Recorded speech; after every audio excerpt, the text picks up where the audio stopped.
Well, I run the office and tend the cabins and grounds. And You've probably heard about the abbreviation LGBTQIAAP2S or some form of that. But how many of these words behind these letters do you actually understand?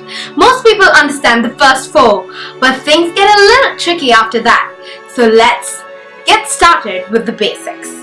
The term lesbian refers to a woman who is sexually attracted to other women, and the term gay refers to people who are attracted to members of the same sex, most often men who are attracted to other men. A bisexual person feels sexual attraction to both men and women. The term transgender describes a person who identifies mentally and emotionally as a gender that does not match their biological gender. It also functions as an umbrella term for trans people, including trans women, trans men, and transsexual. A term describing people who alter themselves physically through surgery or hormone therapy to align their physical bodies with their gender identity. Please keep in mind that gender and sexuality aren't the same.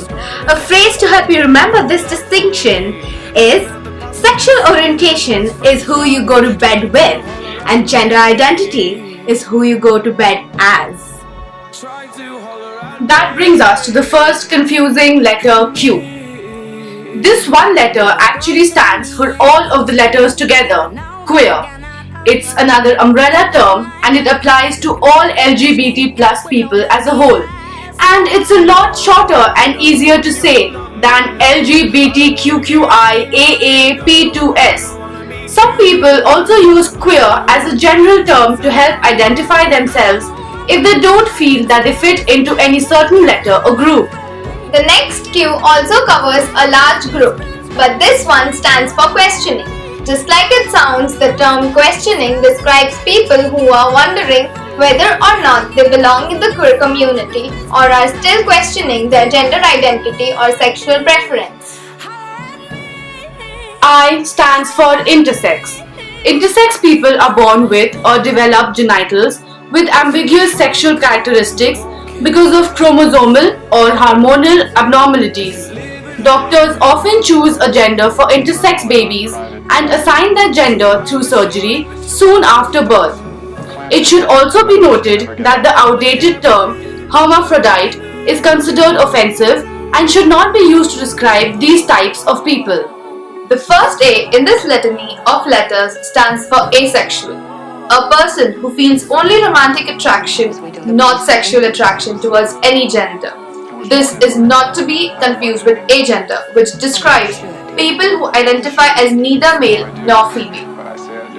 The second A needn't describe queer people at all. It stands for ally, a person who supports the cause of the LGBT plus community without identifying as queer or LGBT plus themselves. Ideally, this term would include everyone in the world who isn't LGBT plus, but we're not quite there yet. P is for pansexual. Members of this sexuality are attracted to other people regardless of gender. This term is broader than bisexual, which limits attraction to just male and female.